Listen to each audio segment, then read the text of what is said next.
Okay, here we go. The Emptiness Soup, Episode 1.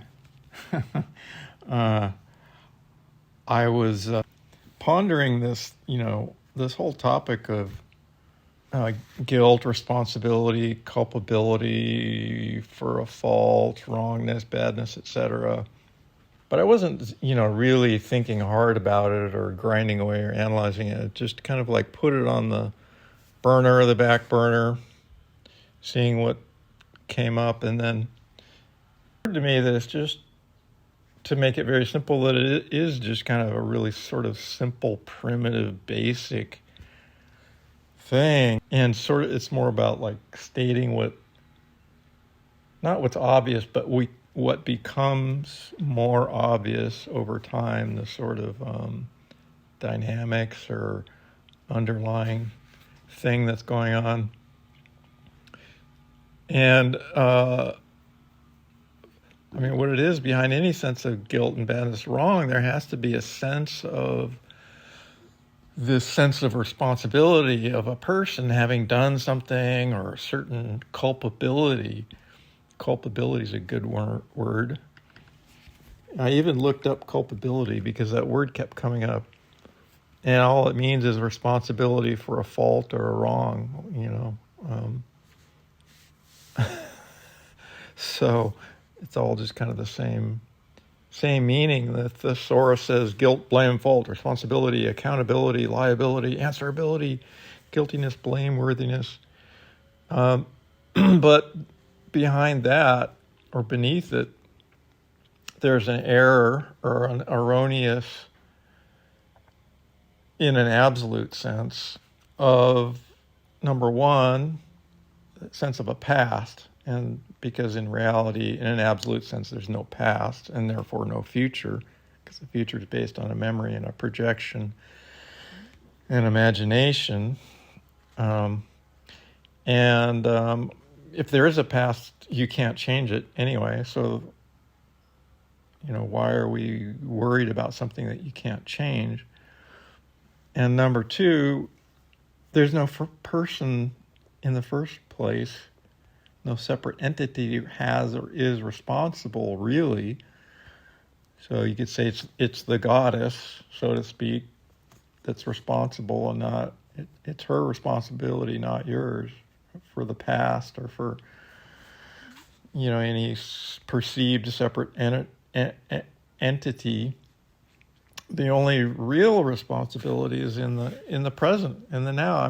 Where else can it be? If there's something you can do or should do or not do now or soon that occurs to you, then that's a thought, and then that's a decision, and that you can take an action or not take an action, such as, apologize or make amends or say hello to someone that you've been wanting to say hello, whatever it is. But all that being said, it can take a long time for it to sink in. It can be immediate, and there just can be a washing away of all that sense. But in my case, it's it's slowly just sort of, just keep seeing the truth of it. And now it's like that sort of sense of, guilt or sin or culpability, it may come up, and then it goes. It's not like, deep gut-wrenching, controlling the life sort of thing. It's just kind of, sometimes it's just a laugh, like, oh my gosh, what was that feeling? Or, what was that sense? Or it just, maybe I'm in some public or social situation and it comes up and then it passes. It's not a big deal. It's not front page news. And I think that's kind of the general trend. But, so it can take a long time, or it could be immediate. Who knows? No accounting for this stuff. It's all grace, I guess. So, but undoing the religious sense of original sin, the feeling of, or the emotional aspect, it seems that can be pretty deeply woven into the pattern, the fabric of the culture, what we absorb or pick up from the family. Adyashanti, I remember he had a podcast. He put it in terms of this experience he had of, he called it redemptive love. Um, sort of something had happened at a Zen retreat, and where he just couldn't handle it, and he left, and he felt really bad about it, and like the monk at the door said something to him, and he went home and meditated in his hut in the backyard for a long time, and then suddenly he had this experience of just this love just like pouring in through the top of his head. And you know I've had that happen too, where it's like, oh my God, I was in meditation and satsang, and it was just like this undeserved, like, wow, this this love, the sense of self or separate self doesn't feel like it deserves it, so it sees it as like undeserved love, but it's just love. Sydney Banks put it in terms of you can't. Sydney Banks was the like this guy I used to listen to. They called him a mystic, but he spawned this whole field of spiritual psychology unwittingly, called the Three Principles, is how they put it into a form. But it was basically non-duality when you really listen to it. He put it very crudely and talked about Christ consciousness, or at least at first. But it's just non-duality. It's all the same thing. If someone has a really, really deep insight, it's always the same thing, right? It's all the same. So I remember he had a tape, and he painted with a very broad brush stroke, but his point in that tape was that you can't separate love and forgiveness and love. And I see what he means, like in actual practice, in the living of it, let's say with a partner or with yourself or a kid or anything. In the long run, how can you have love without forgiveness? Because things always come up that, the so-called imperfection or one's actions or automatic responses. I mean, you have to, especially with so-called others, you have to be able to forgive it, or it's just like, I like that metaphor of like, or if you have a sense of anger or resentment that you're holding on to, it's like holding a hot coal and burning your own hand. So the forgiveness that he's talking about is like this letting go that's like a forgetting, in the sense that there's a real sense in which it never really was real in the first place. And so it's like a not holding on and just seeing it all in this total light. Anyway, it's an experience that's, it's a little hard to describe, but something to point at. So it can, sometimes it'll take a long time, but these little insights along the way are always helpful. It's always pointing to the same thing, and so they're never really lost. And another thought was that, like, how can there be a fault if something is part of the totality which can't have a fault, since it's perfection? Only a part can have perfection, right? So the question is, where's the perfection in this imperfection? It's like there's some of these Japanese arts where they create this beautiful pottery, and it has a little natural imperfection that came up in the flow, in the spontaneous creation of this pot. They don't try to smooth everything out and make it perfectly round or square everywhere. They allow these little imperfections, and it becomes part of the piece. That's one way that I see it. And sometimes you'll glimpse that with people. Someone that you maybe were judging or felt was imperfect, and you look at them in another light and you go, oh, that's actually really beautiful or kind of endearing. It's like, if they didn't have that imperfection, they wouldn't have the same charm, it's just part of this perfect whole. It can't really, that's an abstraction, but that's a way of kind of trying to bring it home. So it's just a matter of seeing it.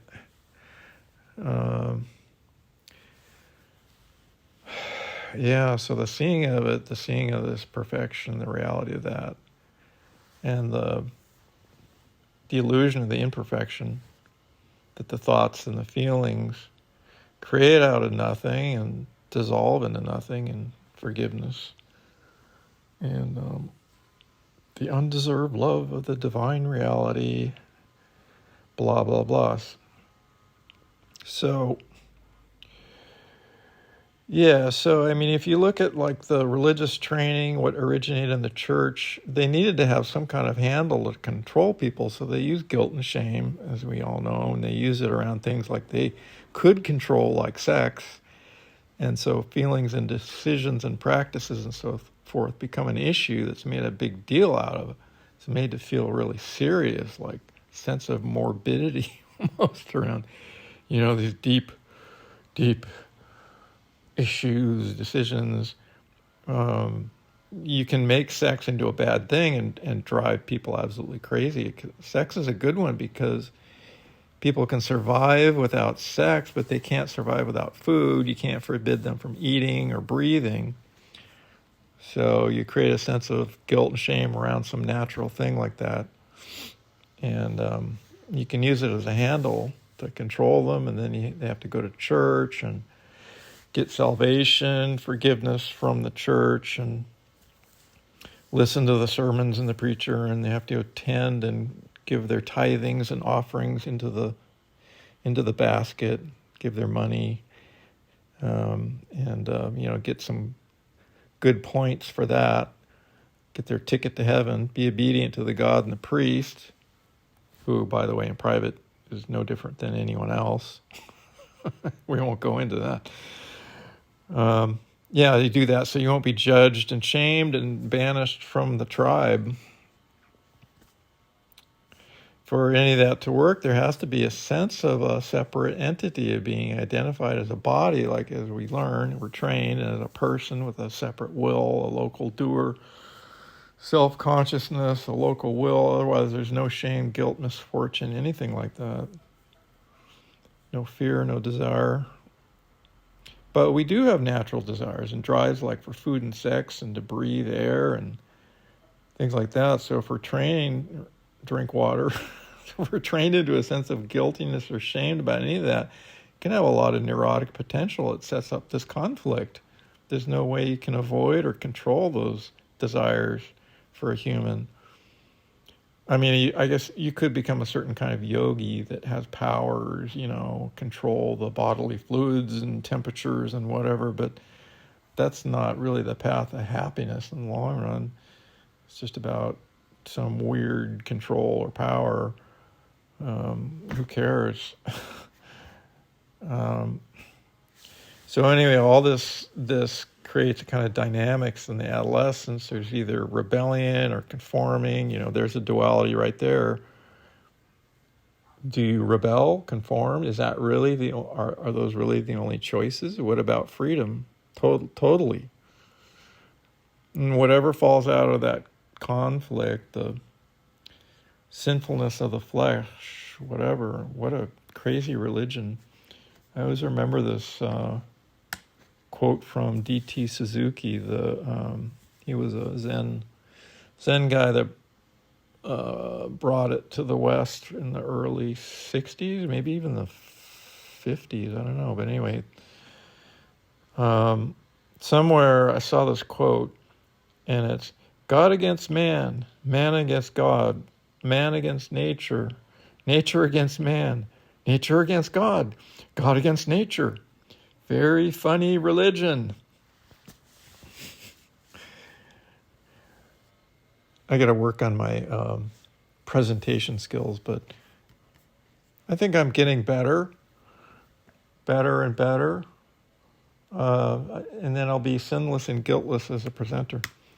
Anyway, so yeah, religions want to promote this idea of a great future for the individual in heaven, and it's all about the future, creating some great, city on a hill or going to heaven, and how our tribe or group, our city is somehow superior in this way.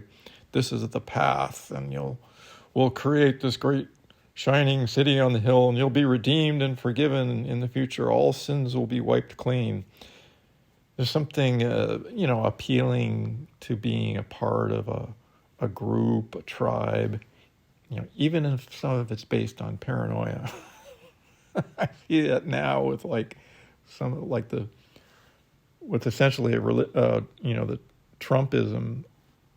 People I've met, it really it's totally irrational, and it just strikes me as a kind of religion. They want to be a part of this group, and it kind of solves some of their paranoia problems. But of course, it's dualistic, either on the part of the tribe or not part of the tribe, and all the stories that go along with that tribe and its identity. Either you're a part of it or you're not a part of it, and that's separation right there, and that identification. There's insiders and outsiders, the chosen ones, the good ones, the bad people, the good people. It appeals to that insecurity, the need for security. So there we go again. Security, control, and approval, the old triad that Lester identified. And beneath that is a sense of separation, the fear of death, fear of absolute disappearance. So it's really plugging into these really deep, basic, primitive fears and desires. That's how the Mormons and the cults and all these things control you, and in our own mental system, kind of like programs, automatically repeating these programs. And but the good news is we can drop it, or it can be not held on to, or it can be seen. It can just be seen. And that's enough. And then at some point you go, wow, I don't have to do that. I don't have to follow along with that. Okay, goodbye. But it's so interesting. You see all this so-called love within these groups.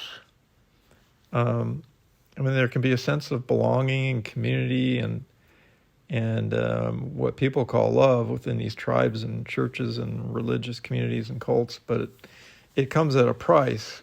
It's very conditional love, because there's restrictions and taboos and fear and guilt and shame and judgment. There we go, are used to control. So you have to ask whether, is this really love? Because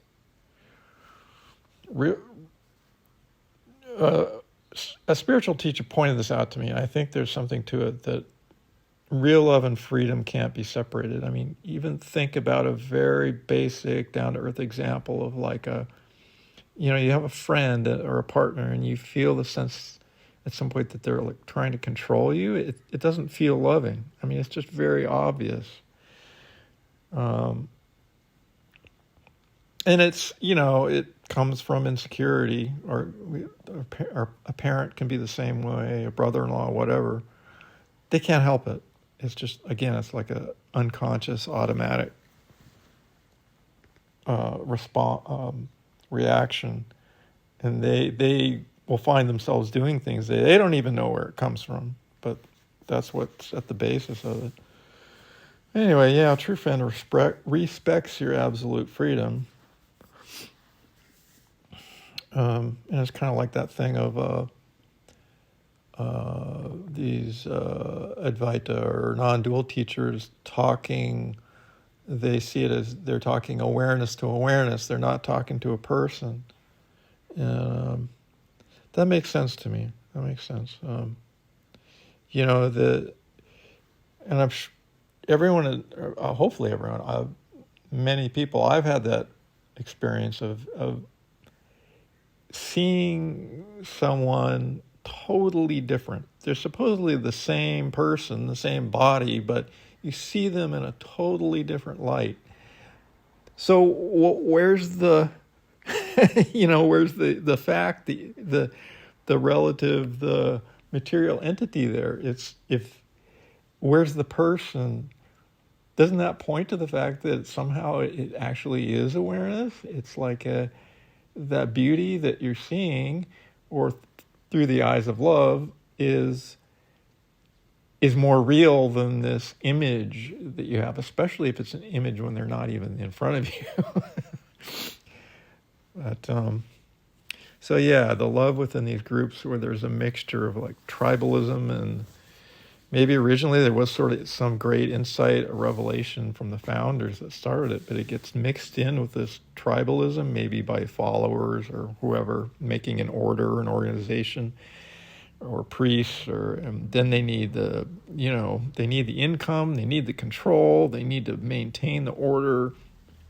If you look at the Mormon community or Islam or various cults, including Christian ones, you see the dynamic. There's a sense of loving and belonging and community that's, wonderful in a relative sense.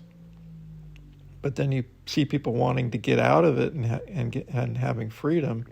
So it's like at a cost. There's a price. There's all these restrictions on freedom and even ownership. Sometimes the children are seen as property of the group, and then people try to leave and they have to sue the group to try to get. There was a local group here that runs these wonderful restaurants, the Three Tribes. It's based on some stuff in the Bible, and it was people that came out of the 60s and they saw all the craziness of the 60s culture and the drugs and trying to find freedom and love that way, and it didn't work, and they founded or got involved in this group. But it turns out they avoid all the materialism and lack of guidance and ethics especially for kids in the greater secular world, but then they create these restrictions and rules about ownership, and it turns out they're kind of abusing the children too. They're so strict and in the methods they use, and people leave, and then the group owns their children basically, or tries to own them. Anyway, I didn't mean to go on a big segue, but it was my experience there and thinking about, because I used to go to this restaurant before I knew about some of the details, but it was that experience. I started questioning, well, okay, there's a sense of community and love, but what's the price? And can't you have that? Is it really that stark alternative of being out in the evil, moralist society versus being in some sort of cultic community of love? There's got to be a third way. So that's what I'm exploring here. The true freedom, and you see how people, even in the secular culture, there may be part of you think fairly innocent Christian church, but they'll go, wait a minute, you can't just, they'll hear about spiritual psychology or something in the sense of freedom and say, you can't just, let people do whatever they want. They'll go crazy and kill each other. And that's that idea of that we're inherently sinful, or there's a, original sin. And it's not true. We're born in light. We just are conditioned and learn all this garbage. That's how I see it. I don't know if there's really born criminals, unless maybe there's some sort of occasionally some weird genetic abnormality in the brain or something, but I don't know, that's more like a medical issue that's nothing to do with what we're talking about.